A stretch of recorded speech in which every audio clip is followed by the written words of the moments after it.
This is a by God podium. Look at that. That's a big one. I'm Gary, and I'm an alcoholic. And I'm glad to be here, I think. I thank you now, so I don't forget, I want to thank you all now for inviting me to come. I'm serious. These things are a privilege, and I'm delighted to be in Salt Lake City. My dry date is the 3rd day of December, 1964. And that was the day that I entered the nut house in Evanston, Wyoming. I had been born in Cheyenne, and I tried my very best to grow up there and failed miserably. And that's where a large part of my experiences around alcoholism began. And I guess I better find my own clock here. Get you all home before breakfast.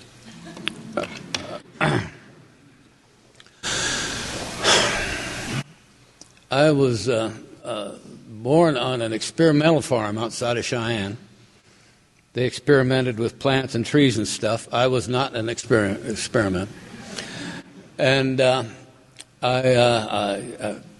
only reason my home was dysfunctional was account of me. My parents got along and stayed together until they died, and it was a good home. I had everything it should have been right for me to grow up and be a good kid.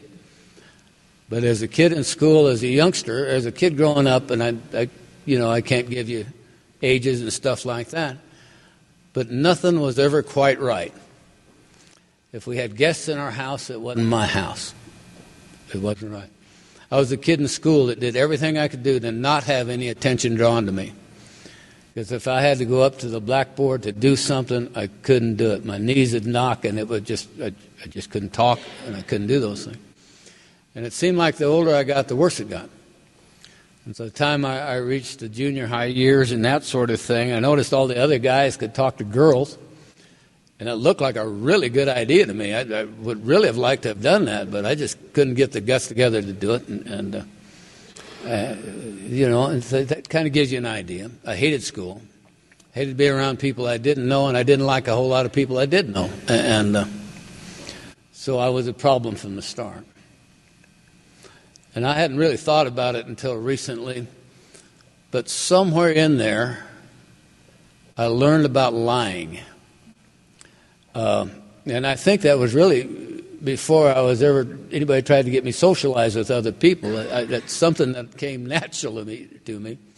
And then, of course, as I got older and got to drinking, I got better at it, I think. And so there was something inherently dishonest, if you will, I think was what was going on with me. I'm looking back at that from now, so I just thought I'd throw that out there. What caused me to think it recently is we have a young granddaughter, we call her. She is actually my wife's and my great-granddaughter, but my daughter ended up adopting her granddaughter. So I went from great-grandparent to grandparent and didn't lose a year of age. I haven't figured that out. And that's another Jerry Springer story. I won't go into that. So anyway, the first time I got a hold of enough to drink that changed my life and gave me that answer to all those things I just told you about, I was 16 years old, and two other fellows and myself had driven from Cheyenne to Laramie to go to the state basketball tournament. And when we got there, Bob and Kenny picked up a couple of girls. Remember, I couldn't talk to them. I was glad to see they were in the car, but I was kind of a lump. And then we went and got some guy to get us a quart of Four Roses whiskey and some Coke. Coca-Cola. You got to explain that anymore.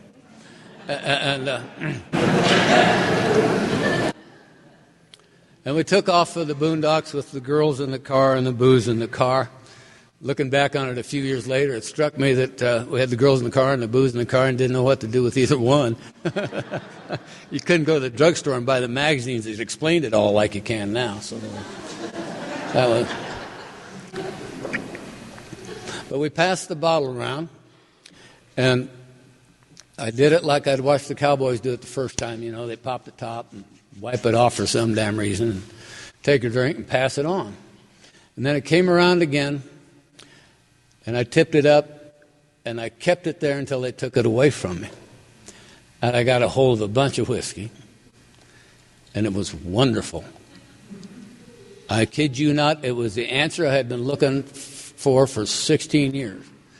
I no longer felt like I didn't belong with that group in that car. Hell, I felt like I owned that group in that car. It was dynamite. And I could talk to the girls. In fact, I made a grab at one of the girls. Failed miserably, but I felt good about the grab. And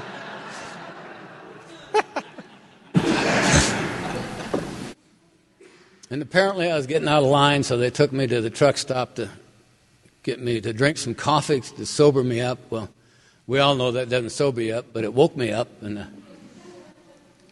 And I took a poke at a big cowboy, and he slapped me around real good. And then they found a place to put me for the night. And they told me the chronology of all that the next day, and I didn't remember much of it, but I verified everything I told you before I'd quit telling it. And apparently what I've just told you was true. And I tell that story because that's the whole story of my social drinking. That's as good as it ever got. There were all. I'm serious. I don't recall ever going out around drinking without having those same three goals in mind: to get drunk, have a woman, maybe get in a fight. I mean, generally the getting drunk and whatever happened next precluded the third, but it was that was my line. I chased that feeling I had that night until I couldn't get it anymore. And then I chased it harder. And that didn't take me long. See, I was a sophomore in high school then. And at that point in time, I tried to do everything that I did that alcohol was involved. And at 16 years old in Cheyenne, that really wasn't all that difficult because there were some places you could go and they would sell us booze if we could see over the bar. But it got more difficult for me to get things done. I hated school. I didn't want to go to school. My dad had made it extremely clear that I was going to finish school. One day he said to me, he says, "Gary, you're going to finish school. If we even have to move into town so you don't have so far to walk when you get old, you're by God going to finish school." And so I knew I had to do that. And so that's what I did. I did just what it took to finish. I didn't do a thing more. Extra credit was for the fools. I didn't do that. I just wanted out. So that day come, and my experience with girls there in high school after I started drinking was effectively limited to meeting a girl who I accused her of having picked me up at a pond that they ice skated out at Lions Park. And she tells me it was in the springtime, there wasn't any ice, and we met on this big old steam engine they have parked out the park. And one of us is right. Take your own pick, I don't care. You know who's right, don't you? It ain't me. But she and I, we have effectively been together since then. I was 16 and she was 15. There have been many periods or timeouts for bad behavior from then until to now, but we're still together. This summer we'll be married 50 years. And just to kind of throw that out. And so effectively anything I'm telling you here either includes her directly or indirectly, obviously, for the entire time we were through that. So I'm a year ahead of her in school, and so I'm out of school quicker, and I joined the Army, and it took me 6 months in a court-martial for my military career. And I'm back in Cheyenne, and the day I get back, I call the high school, and I tell the office that I'm her dad, and there's been an emergency in the family. I'd like to pick her up to the north door of the school, and off we went, and that's where we went. We got married the following September of her senior year, after her senior year of school. And in January, we had an 8.5-pound premature baby girl. And Now, only the older people laugh at that. Younger people said, what in the hell is he talking about? What's he saying? They don't get it. So anyway, we promptly had 3 little girls. I went through job after job after job. One of those jobs was driving a semi from Cheyenne to the other side of Tooele to a naval depot where I filled it up with government surplus stuff and took it back to Cheyenne, and on the way back I delivered. And I remember a couple instances that I would be on my way back and be getting late, and so I'd stop here in Salt Lake and find a place to park that trailer and take a big semi-tractor downtown looking for bars.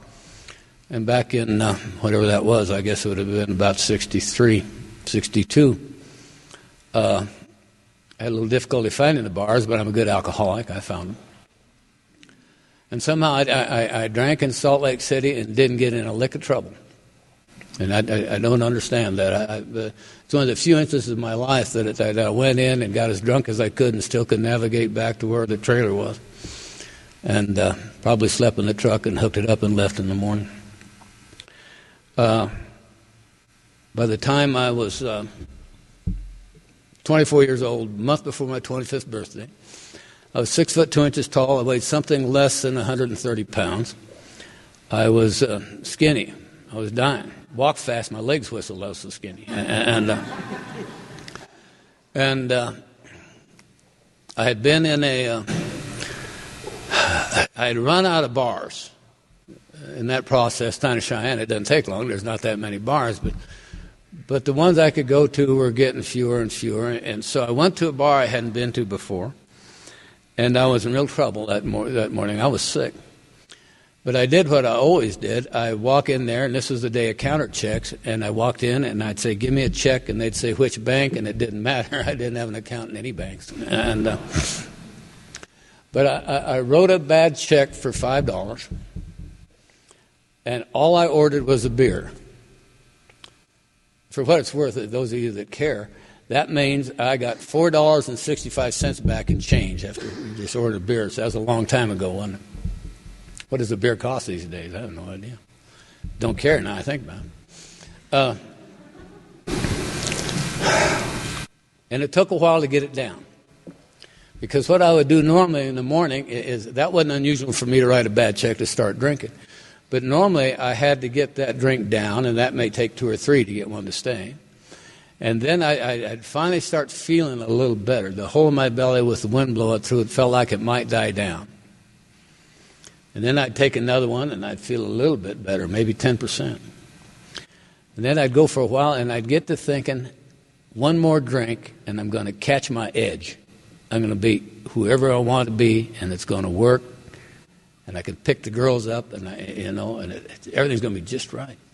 And I'd take that drink, and boom, I was past it. It was gone. Missed it completely.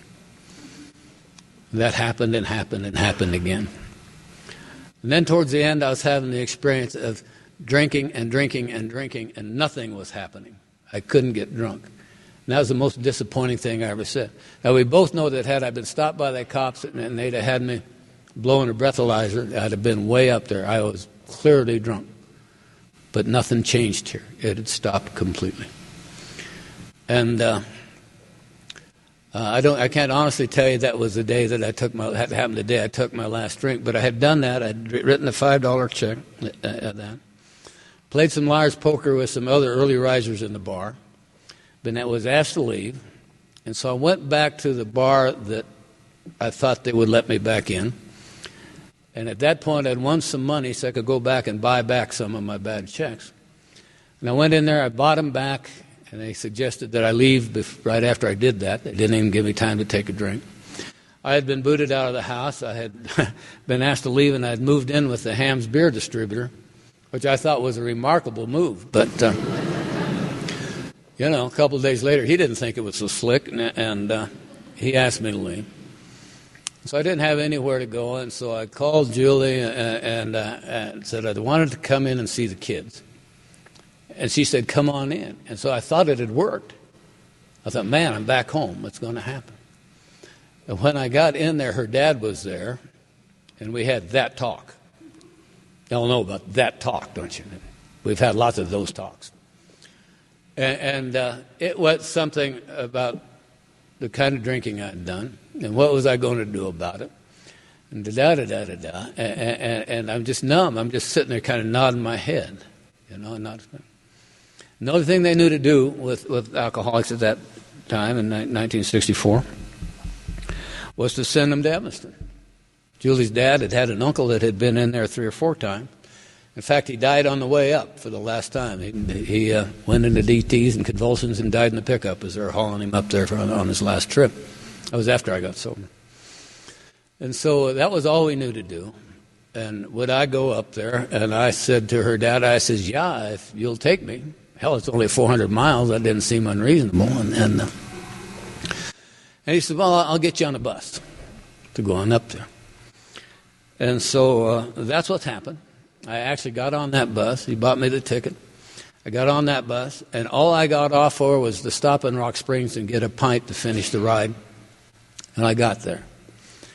And let me flash forward a few years after that. I was sober, and Julie and I were living in Denver, and the girls, and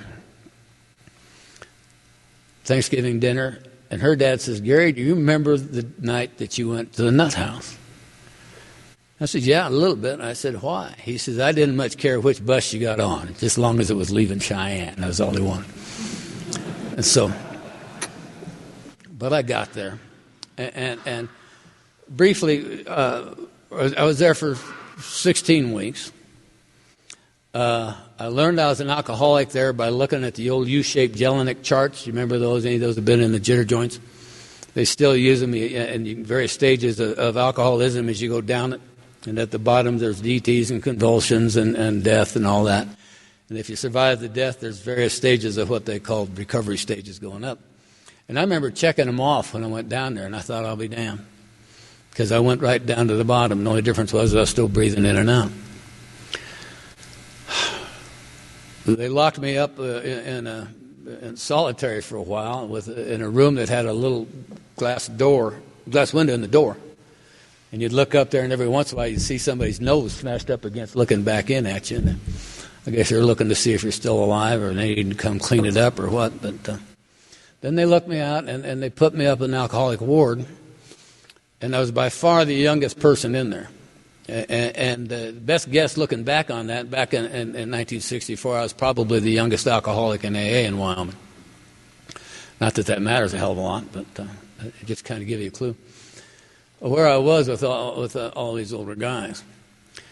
And I went to my first AA meeting in there. It was a program of attraction. The attraction was if I didn't go to the meeting, I had to go to a different ward. And that other ward had people on that I didn't want to be around. So I was attracted to AA. And I remember a piece of the first meeting. I don't remember what was said there, but I remember they marched us down there early, and I mean looking between the bars, and we could see out in the parking lot as cars were driving into it. And I told the guy standing next to me, I said, Joe, they can't be alcoholics. And he said, oh yeah, why is that? I said, look at their cars. They got chrome strips on both sides. One-piece windshields, both headlights. They weren't anything like the cars I'd been driving. And they came in and whatever they talked. In fact, some people drove up from near here, and I always thought somebody came up from Salt Lake, but to go to that meeting. But all I remember is I talked about God, and my mind grew shut there for a while because I had never heard that kind of conversation. I learned the Lord's Prayer in the nut house in the AA meetings. It wasn't a part of my growing up. Unless you were cussing, then you heard about God. But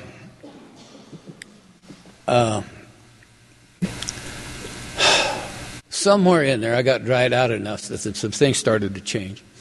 I can't tell you which week it was or anything else. I would go to their therapy sessions, and I learned to say what they wanted just to say. We get good at that, don't we?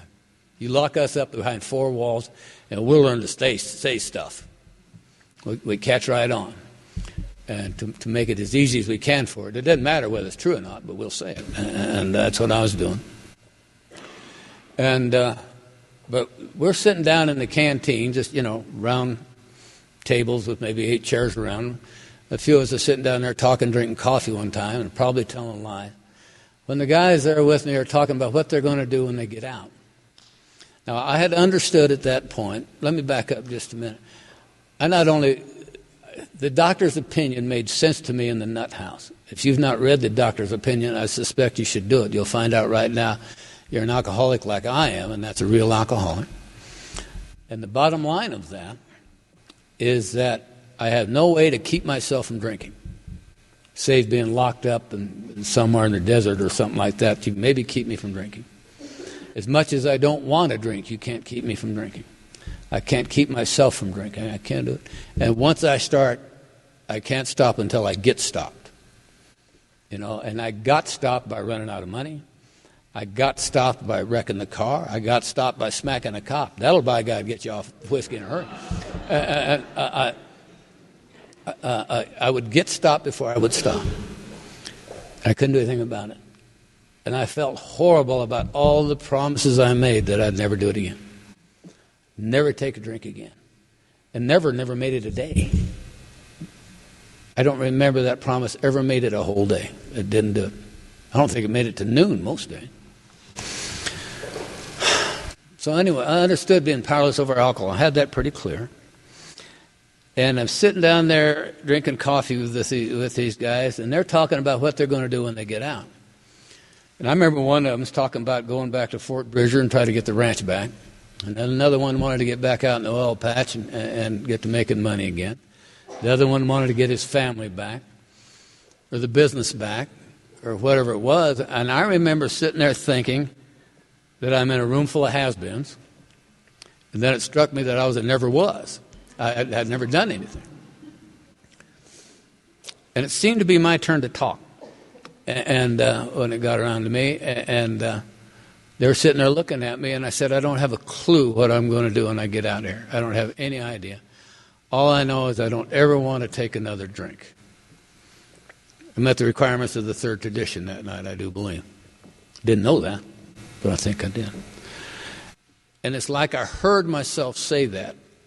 Honest, I had never had that thought before in my life that I didn't ever want to take a drink before that instant. And I knew it was true. And then shortly behind that in there, I understood that probably my only chance for that to happen, that I had to hang around like people like you if I wanted to live. And I don't mean anything beyond breathing in and out if I wanted to live. I knew I was dying when I hit there. I was really sick. And I'd taken some beatings. And I was fortunate to survive some of them. My dentist today looks at my mouth and says, my God, what did you run into? Because there are broken teeth, missing teeth. There's not a tooth in there that doesn't have something right there just to hold it together, because I kept getting in front of the wrong guys. And I don't know. It just happened. They let me out of there after 4 months. And I had a place to go. If I had a free ride to college, they came and offered me a free ride to college, or I had to go look for a job. What would you do? And took a bus back to Cheyenne and got off the bus. And I just had the thought. When I got off the bus in Evanston to walk up to the hospital, I got off that bus and I looked at that old granite building up on the hill. I always thought that'd be a great opening scene for a horror movie. Just look up there in that old nut. But somebody nodded their head over there. Was that you that seen that? And a cop came up to me and he said, "Are you going up there?" How do you know? I said, "Yeah." And he gave me a ride up there. And I got off the bus in Cheyenne 16 weeks later. It's 2 or 3 in the morning. Bus station in Cheyenne at 2 or 3 in the morning. Trust me, there's nothing going on. Except old Lloyd Gallion, this old detective that I had had any number of acquaintances with growing up in Cheyenne, is standing in there, and he comes up to me. He said, "You need a ride, Gary?" And I says, "Yeah." And he says, "You going over to Bailey's?" That was Julie's dad's house. And I said, "Yeah." And he said, "Well, come on." We get in the car, and all Lloyd said to me that whole trip is, "Gary, you know, some people really shouldn't drink." And yeah, and so I said, so you know where I've been? He says, I've known where you've been since you were 14 years old. So anyway, I just thought I'd throw that out. He did me a wonderful favor, and he really did. And he showed up at the cop shop because nothing was going on, and he must have figured I was coming at the bus station and figured I was coming home that day. Never seen him again. I spent 3 years in Laramie. I did 4 years of college and 3. The AA in Laramie was a meeting on Monday and a meeting on Friday if somebody else showed up. And I went to every one of them. I don't think I missed any. And I listened to what they said. And I tried to go to college, and I had the hole in my belly with the wind blowing through it every day. It was awful. I still suffered from untreated alcoholism, even though I had been through what they thought was one of the best professional treatment centers at the time. Now, there couldn't have been a whole hell of a lot of them in 64, but that was it. I'd watched the guy that founded the program there in Evanston drink while I was there. And then they buried my counselor a few months after I left because he got to drinking around his gold mine and fell down it. And he was down there with all kinds of empty bottles, and they finally found him. They found him by the smell. He'd been there a long time. And still I knew that I was powerless over alcohol. I knew exactly what Dr. Seltzworth was talking about. I don't know why I didn't drink. The pain was as bad then as it had ever been. The worst thing you can do to me as an alcoholic is take the alcohol away and expect me to get along without something else. Alcohol, when we're drinking, we're pretty good people. When we got problems is when we're not drinking, isn't it? You know, that's it. Sometimes I don't think the professionals understand that. If they had any clue what was going on inside us when we're not drinking. They went, wonder what I said. It's not the first time that happened. Bye-bye.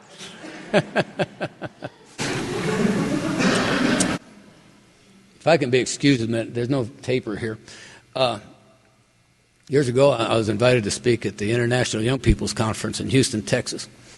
And when we got down there, it was a fairly big conference. Maybe there's a couple of thousand people there. And I was a Friday night speaker, and I get up there, and I know most of the front row. There are people I'd met across the country, and I know them all, and we'd been active in AA and young people's things and that sort of thing. And I'm not paying a whole lot of attention, but they all had poster boards in front of them, just plain white poster boards, what I can see. And they go through the rigmarole to get the meeting started, and then they finally introduce me as the first speaker, and I get up and I say, "Hi, I'm Gary, and I'm an alcoholic." And they all turn the cards around on it, and there's a big F-U on every one of them. Now, that will mess with your talk.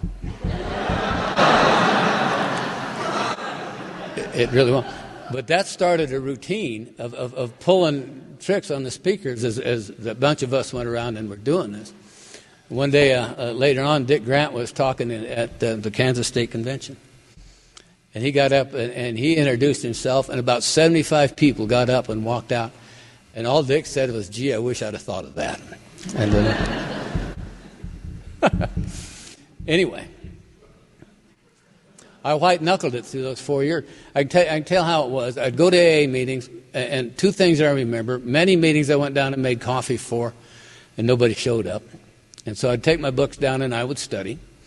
And do my best, and I'd look out the window at the Buffalo Bar across the street. Buffalo Bar had those neon lights that would blink on and off. Buffalo. This one was missing the B. It said Uffalo. And I'd grab the arm of my chair, and my knuckles would turn white, and I'd say, "Please, God, don't let me take a drink. I don't want to drink. Help me through this." And I did that any number of nights during that next 3 years. And the people that came to the AA meetings, I don't remember anybody mentioning the book Alcoholics Anonymous other than reading the first portion of the 5th chapter. And the only thing I heard about steps was an old boy named Frank got up, and he had been in and out of that meeting a million times. And this time he'd been sober for 6 months. And one night he says, "Well, what I think is different this time is I took the 3rd step, and I haven't had any trouble since. So I think the 3rd step is the answer." And the next Saturday, Frank came down drunk. And I said, "I'm not screwing with that 3rd step."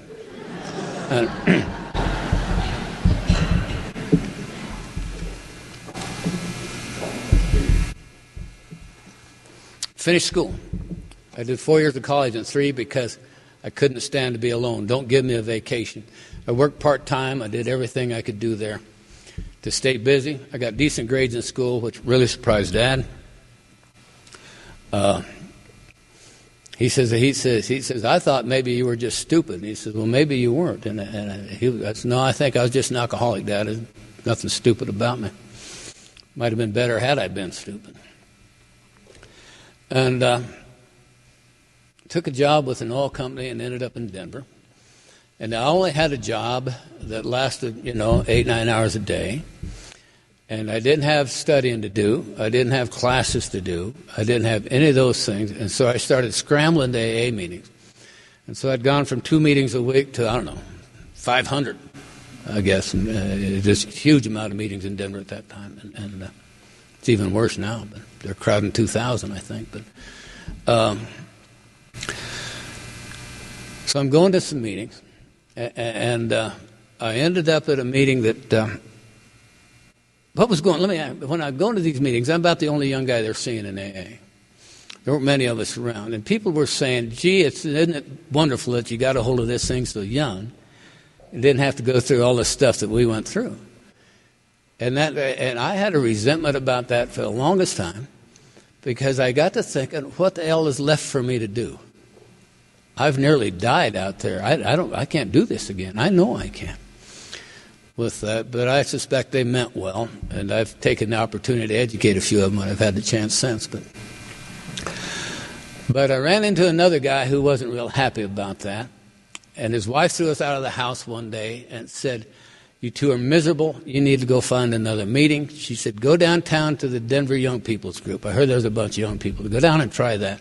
But she was truly mad at us, and my friend Joe got all puffed up, and he said, "All right, Brown, let's go down there." He says, "The babes got to be better looking there anyway." And that's why we went. They were. I'd like to tell you that's only a part of it, so I hope that's true. But they talked different in there. They talked about the book Alcoholics Anonymous. And they talked about taking the 12 steps in order, which I thought was an interesting concept. I had been told by a lady that the reason they put numbers in front of those steps is so a dumb bastard like me would know which one to take next. But I don't think I really heard it. And they talked about it. And I made some really bright remarks that they shut me down in a hurry. I said, "What the hell? Just take one. It doesn't matter which one it is." Little guy said, Lee says, "You go ahead and try that if you want to. But if you find out it don't work, maybe you'll live long enough to come back to it. But our experience is you need to do it the way it says in the book." So I came back. Nobody really... I was sober longer than most of them. There weren't many of them in there over 4 years of sobriety. But they had something going I didn't have. They certainly had more knowledge about AA because of all the extra meetings they'd seen and been to and done that. And they got an idea from some Canadians that they maybe... At that point, the Denver Young People's Group met... had a closed discussion meeting downtown at a storefront club not far from the Denver Post. And then they had a Sunday night speaker meeting up at the York Street Club, and it met in this ballroom. And the seating normally, like you guys are seated, it probably held maybe 50 people, but they'd cram 100 people in there.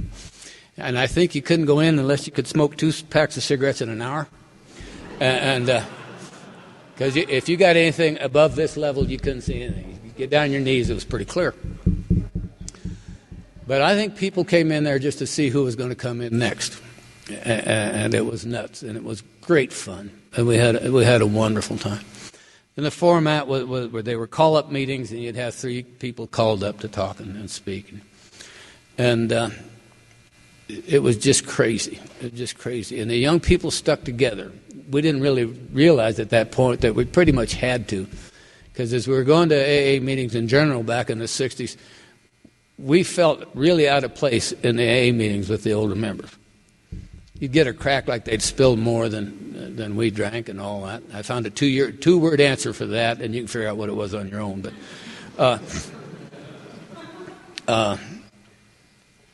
and it probably didn't help my popularity any in the meeting either. But so we started one of these other meetings that we were going to have. We had to meet in homes. And the idea of what the Canadians taught us was to take a big book in there and open it up at the very front, start with the forwards, and they said we're going to go through this book together, and any time it gives us a course of action to take, we'll take it. Any time it asks us a question, we'll answer it. We're going to do this as thoroughly as we possibly can, as anally as we possibly can. And so that was our intent. We didn't have any gurus there to show us how to do it. All we heard was what Mac Cheater told us when he came down from Winnipeg. And so we started that, and we did just that. We started at the very beginning of the book, which I thought was novel, and we went on through it. And I went through the doctor's opinion again, and I got a better understanding of being powerless over alcohol. By this point in time, I did understand that. I did not understand anything about my unmanageability, obviously, or I wouldn't have been running around with white knuckles from doing that. Wouldn't have been doing that. I'd have learned something. What I learned, though, while we did that, nowhere does my big book tell me I'm going to be able to manage my life. And not once does it promise me that. It promises me if I do what happened, my life will change because I found a manager, capital M. And so we started in that process, and we did it. And I'll just give you a few things that went on, because we went through the doctor's opinion and Bill's story, and there's a solution. Then we got into chapter 3 that he read tonight. And the day that we read that line that was read earlier, that we had to fully concede to our innermost selves that we were alcoholics, this is the first step to recovery. The delusion or anything like other people or presently may be has to be smashed. I don't know why. Intellectually, I can't explain it. But when that got read that night, it's like I was given the keys to the kingdom. At that point, I understand that all these things I was trying to do, I was trying to manage my life, and it was failing miserably. Don't take the first drink. You won't get drunk. I don't know why I didn't drink, but I knew that didn't work. Not drinking, me making promises not to drink never worked. It never did. And doing all these things that I'm going to do. I'm going to take the third step every day. Any of those things, I'm trying to manage my life, and the book very clearly said I can't manage it. The alcoholic at certain times has no mental defense against that first drink. And I believed it. And I think that's why I ended up with the keys to the kingdom. I finally got a handle on what being powerless and unmanageable is. And we got to reading in the 4th chapter, we agnostics. And I see that as a second step discussion. Came to believe that a power greater than ourselves could restore us to sanity. And I didn't have much trouble with that, because I understood the kind of insanity I had was alcoholic insanity. And if you're a real alcoholic in this room, the craziest thing you did stone sober. Didn't you? Just took the first drink. We would take the first drink with all that experience behind us of what happens when we drink. And there's very few times we drank that it wasn't a disaster. And we take that first drink anyway. Now that's nuts. Just not playing with a full deck. And I caught on to that. It's talking about alcoholic insanity. Now, it may have more meaning to that, because I made that remark to an old boy in Louisville a few years ago, and he said, "Oh, Gary, I think it means we can be restored to wholeness." And I said, "Carter, I was never whole. I don't know what you're talking about. Your kind of drinking and mine was different. You may have had a period of time when you drank socially and you had a healthy whole life. But I don't relate to that. There's a jitter joint in Indianapolis called Fairbanks Hospital, and they're running commercials on TV there. It says, 'Get your old life back.'" You know any alcoholic that wants to get sober that wants their old life back?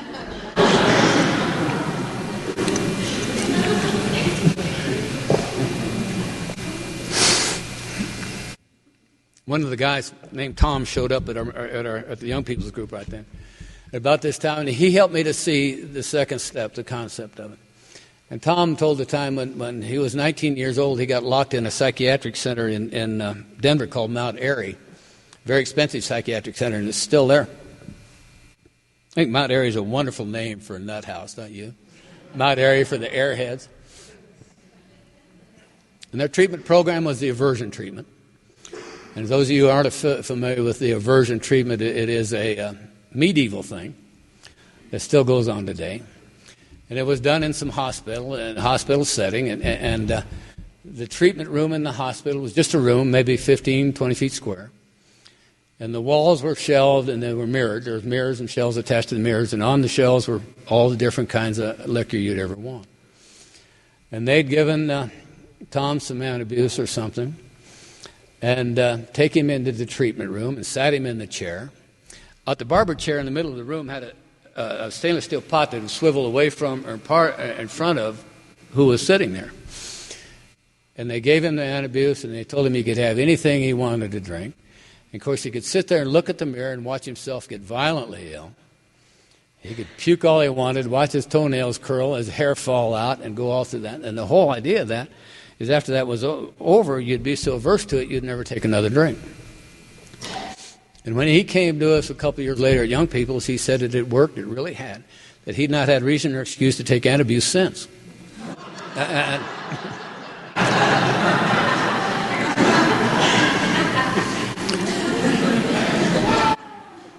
But you understand that Tom went back out and drank.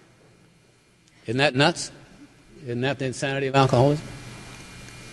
Obviously, no human power can take care of that. It hadn't for him. We got to reading on in the 5th chapter, and we read about the actor. And we're kind of getting down to it. And little Lee, that little wise guy that would talk to me about... I made the remark that the way I interpreted a phrase in the big book, and he said, Gary, we don't much care. He said it clearer than that, but we don't much care how I interpret that. Let's get the black print on the white page. So this time he said he had an idea. He said he wanted for us to join hands and read/pray the third step prayer together. And the reason he wanted to do that is he had been to several meetings earlier in the last couple of weeks where there were 4-step discussions, and he'd go ask people after the meetings why they hadn't written an inventory. Many of them said it was because they hadn't taken the third step. And Lee says, I want to take a third step as a group here, because if a week or two from now you hear me telling somebody I can't write an inventory because I haven't taken the third step yet, you can call me a damn liar because you saw me do it. And we understood that kind of logic. And so at that point in time, 14 men joined hands. Now, we started out as a co-ed group, and there might have been 20, 25 of us. But the girls left, and I don't know why. I didn't do it. And we did that. We joined hands and prayed the third step prayer together. And I did it because everybody else did. I didn't want to be the odd man out. I'd been the odd man out all my life. And when it was over, we all left. And on the way home, I said another prayer, and I said, God, I'm so sick of this. Please make that prayer work. Please give me some help. Time I got home, I knew I had something going for me. I had some kind of momentum. I didn't know what it was, but I knew there was something there. I love telling that story because there were 14 men did that third step prayer together that night. All of us have either died sober or we are still sober. We did that, and I think it was in 1970. The 14th guy, Eddie, went out within a week or two after we did that and drank and froze to death. But the other 13 of us got to the point where one of us took AA to Russia as a trustee for the General Service Office. And others have gone out, and we knew we had something going in terms of this, getting a group of people and going through the book and doing what it says. Because we found an answer, and we've gone out and done that around AA. Some of us are still on the circuit out talking, and those of us that can, and we've lost a few of us. And it's touched a whole lot of lives. And there was something magic in that. We didn't have a guru there to show us how to do it, but something happened. And Don and I, the fellow that took it to Russia, for those of you who don't know him, we talked about what made us so special that happened to us. And the answer was absolutely nothing. We were 14 losers there that didn't deserve a goddamn thing. And we were blessed beyond anything we ever knew, and it's touched a lot of lives since. Isn't that crazy? We're looking at inventory. One of the guys in the group disappears. His name's Ernie. Ernie's a big, good-looking Mexican. And Didn't like him much, but that's not unusual in Cheyenne and Denver back in the 60s. We didn't like each other much. It wasn't a big deal. And we go to the young people's group, and of course it's late 60s, early 70s, and it's the time of the hippies and free love, and everybody's hugging one another, and you'd go into the AA meetings, and all that would be going on. But Ernie and I would just see each other across the room and give each other the peace sign. That was as close as we're getting to each other. And he missed his finger. And that's only part of the reason I didn't like him. I learned later that I think the other part of the reason I didn't like him is I remember sitting in the York Street Club one day when Ernie walked in, and the girls next to me said, "Gee, when Ernie walks in, it just takes my breath away." I thought that, and well, we're supposed to be writing inventory and things are going on, but Ernie disappeared. And people would say, "Where's Ernie?" And I said, "Don't knock it, he's gone." And whatever it was, 2 or 3 weeks later, he showed up, and he walked into the meeting, and you could look him in the eye, and there was somebody home, and I swear I'd never seen anybody there before. He had changed, and it was visible he had changed. And when it came his turn to talk, he shared that he'd gotten a beef with his wife, and he'd run away from home. And he'd gone down to Lake Whitney, Texas, and hung around with an alcoholic down there named Bob White. And Bob had put him in a little fishing cabin down on the lake and gave him a big book and a pad and a pencil, and he sat with him for a while and showed him how to write inventory, and then left him in there. And other than getting out to eat and go to the bathroom, Ernie spent the whole 2 days in there, and he came out and told Bob he was done. And Bob picked up the book and the pad and paper, and I walked down to the boat, and he said, "Let's go fishing." And they got out in the middle of Lake Whitney in the big boat, and out there, and Bob turned the boat off and sat there, and he says to Ernie, "Let's talk about what was in that inventory of yours." And Ernie can't swim, so he took a fifth step. That's the truest statement you're going to hear. Ernie can't swim, and that's the only reason he talked about it. And he took his fifth step, and then when he came home, there was something different.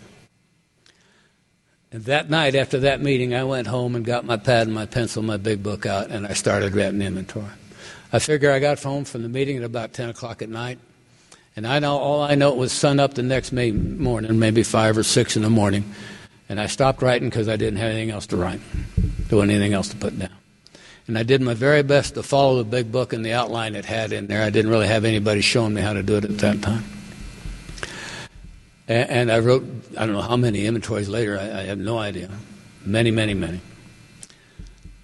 That first inventory was probably the worst inventory I've ever written, and all it did was save my ass. It saved me my life, and it worked. And I ended up at a little conference in southeast Colorado, and I had a room with Ernie. 5 of us had ridden down there in the car together, 4 guys and a gal, and 3 guys and a gal. And you can't get lost going from Denver to Lamar unless you're riding in the car and Ernie's driving, and we got lost. So we get there late, and there's only 2 rooms left, which means we got to share rooms. And I had high hopes I was going to share it with Mary, but I get Ernie. And he knows I have that inventory. And so he leans on me to take a fifth step with him. Or just take a fifth step. He didn't care who I took it with. He says, "You're around some of the finest sobriety in the state. Look around and get that." Most of them have listened to fifth steps and know what they're doing. And the truth was, I didn't like anybody else there any better than I did him. And so I took a fifth step with him. And we spent all that one afternoon.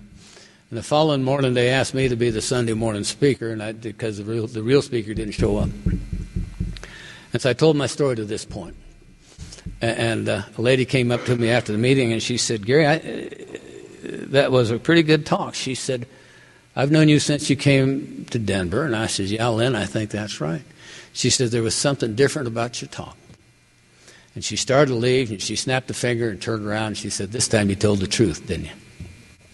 She was absolutely right. That's what had happened. That's what had happened.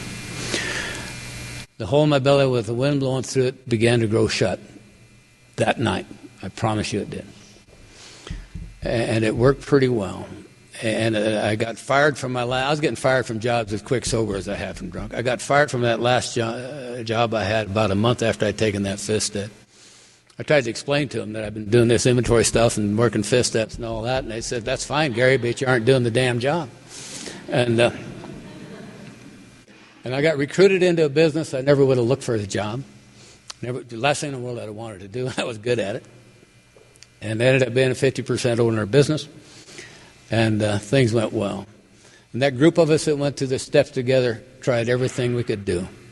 And I wish I had times to tell you all about it, but there's a couple more important things I want to do. But we hung together, and we were accountable to each other. And we just were. And if one of us had a 10th step resentment, we took the big book and we called one of the other ones immediately. There are words in the 10th step called at once, immediately, right away. I would say those are the action words, wouldn't you? And so we held each other accountable, and we did that. And we had some of the freest times of our lives. The business I had was going well, but I couldn't get along with my partner. And it got miserable. I wasn't making any headway. And any number of times I'd call Don and 10th step resentment I had at my partner. And he'd come out, sit outside the door so I could go in and make amends to her, because they'd just get noisy, all get out. And I got a call from a guy in Nashville, Tennessee one morning. He said, "I don't know why I'm calling you." It was the morning after Julie and I prayed what to do about the business, is what it was. And I'd known Don for years. He was one of the early people in Young People's Movement. He says, "I don't know why I'm calling you, but I got this urge to call you during my quiet time, and the only reason I can think of is I need somebody to move out here and be a salesman for us in the Midwest."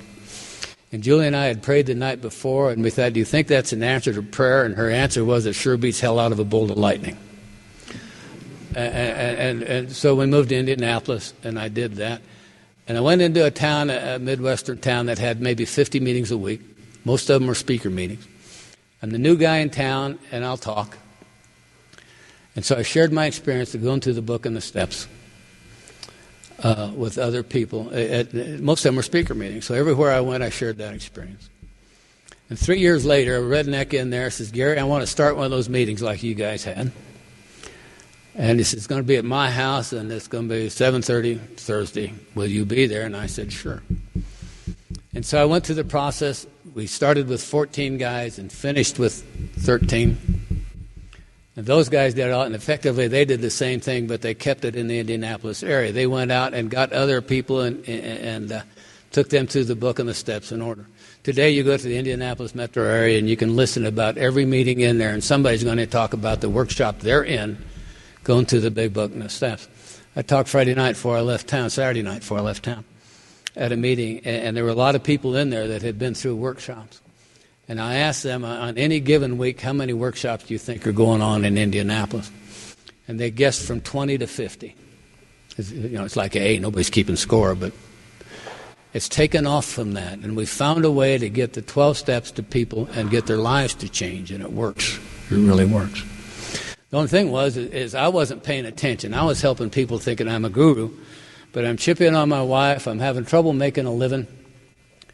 And my friends in AA are ignoring me. I'm learning a hard lesson. I'm learning that as an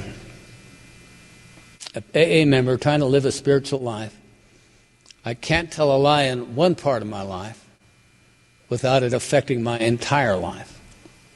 In other words, I was lying about my sex life. And next thing you know is I couldn't make a living. It was affecting my financial life. My social life was going to pot because my best buddies in AA were steering clear of me. They knew what I was doing, knew I was out of line. They were afraid to say anything to me. So my whole life was crumbling, and it really was. And I got into some serious trouble, some really serious trouble. It got so bad that I called a man in Chicago named Paul Martin, who today is 60 years sober. I'd known him for a long time, and I'd always had respect for him. But he is probably the step Nazi of all step Nazis. He's wonderful. He's one of the early guys in AA. His first sponsor was a fellow named Tom Powers, who edited the 12 and 12 for Bill. And his life changed dramatically.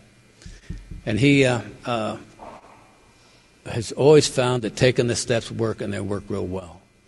And later on, he got to talking with other people, and he found out if he took a lot of fifth steps, it worked even better. And so he started doing that. And so the kind of thing he would sponsor about. So I remember I'm in so much trouble. I call him one day, and I said, Paul, is there any possibility that a 40, whatever I was, 2 or 3-year-old alcoholic with 20 years of sobriety could be going through male menopause? And he said, well, maybe. He says, but my guess is if you'll review the first 3 steps again, write another inventory, come up here and take some fifth steps, make some amends, your life will change. And I told him I'd do that. And by the following Friday, I had another inventory written. And I've been writing inventories every time I took through the people through the steps. I didn't just teach them how. I had stuff to share. And I wrote another inventory, and the resentment list was brand new. I didn't cover any old ground in it. I didn't repeat anything I had inventoried before. The fear list, for the most part, was brand new. But I did, in the conduct inventory, I went all the way back through my life. And I tried not to miss anything or anybody. And I asked the 9 questions on every one of them. And so it was cumbersome, but I got it done. And I called him, and he told me that I was done. And he said, be in LaGrange at 4 o'clock, told me where the motel was I was to be. I got there early enough to go get a cup of coffee. There's a knock at the door. And I answer the door, and there's a stranger standing there, and he says, my name is Dennis O'Brien. I'm 29 years sober. I'm here to swap fifth steps with you.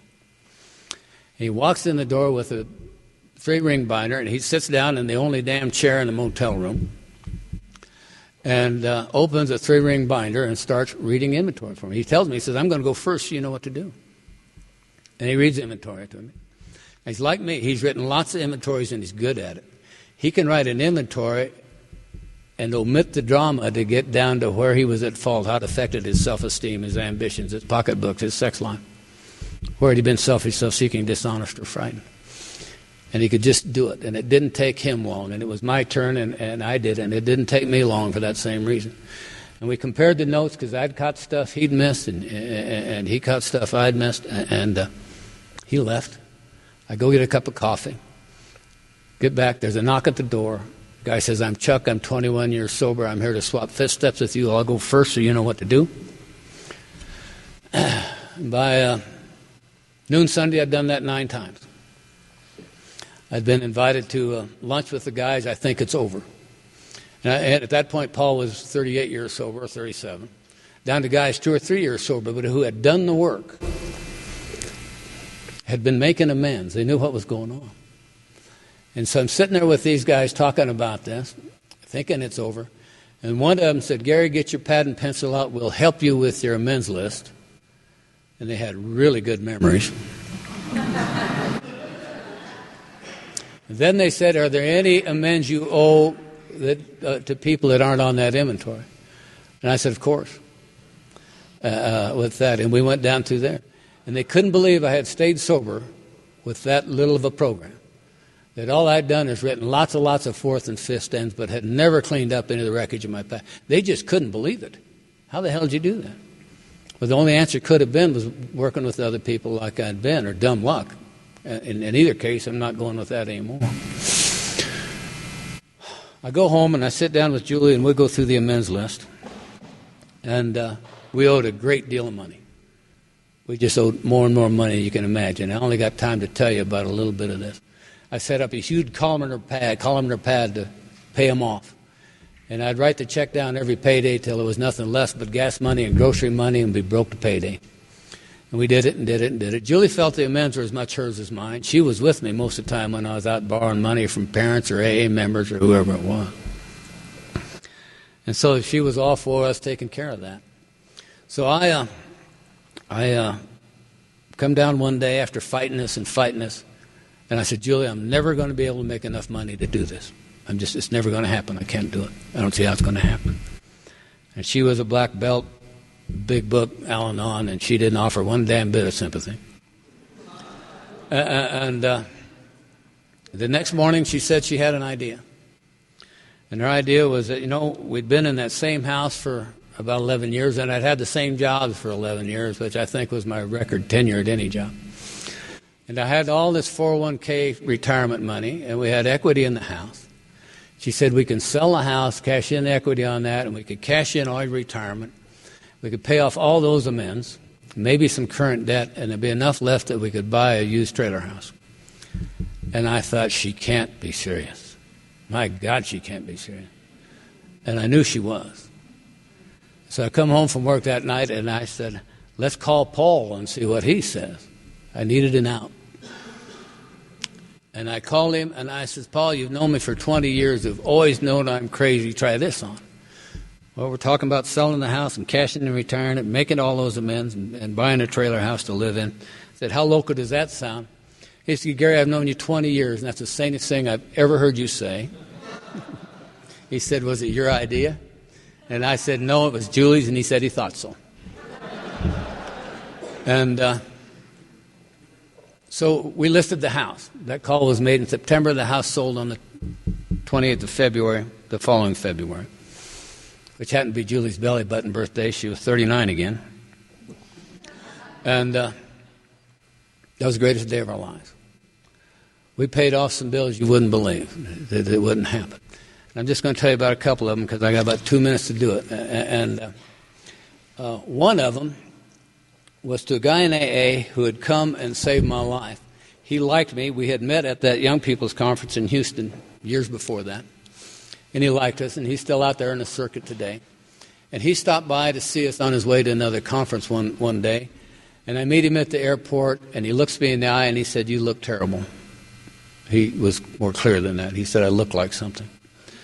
And what's going on? And I told him about what I'd been doing in my life and all of that I hadn't told anybody about. And I says, the worst thing is they're going to foreclose on the house tomorrow, and Julie doesn't know a thing about it, and I'm afraid it'll kill her. And I felt better because I'd finally told somebody. We get in the car, and we start out to my house, and you drive past downtown out I-70, and he says, where's your bank? I said, what bank? He says, the one that has a note on your house. I said, no, that's over here downtown. He says, let's go see him, have a talk. I says, Bob, they don't want to talk. They're really tired of talking. Trust me, we don't need to talk. So you never know. So we parked the car, and I'm walking across the street with him to go into that bank, and I felt like those times when I was a kid going in to see the principal with my dad. And the talk goes like this. He walks in, sits down, and he's looking at a very angry banker that's got a file folder that full of very legal-looking stuff. And Bob says, how much does it take to get Gary caught up on his payments? And the guy opened the folder and gave him a number, and Bob reached in his pocket and he peeled it off in cash and traveler's check. And I walked out of there, and he just paid back several $1,000s in house payment. And I'm stunned, and I'm walking to the car, and I said, Bob, I got to pay that back. He said, that's your problem.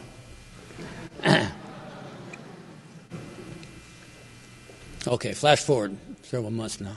We sell the house. I call Bob, tell him I got the money. And I said, here's the money, and he laughs. I said, give me your address. He laughs again. I said, what's so funny? And he says, well, cowboy, it's like this. When I helped you with that house, I had a business that made money faster than I could spend it. I really did. He said, Linda and I were always looking for ways to tithe. I traveled the country a lot talking. And one of the ways we would tithe is we would find people that needed help. And he says, I helped you, and I helped a lot of other people around by doing it. It's just crazy.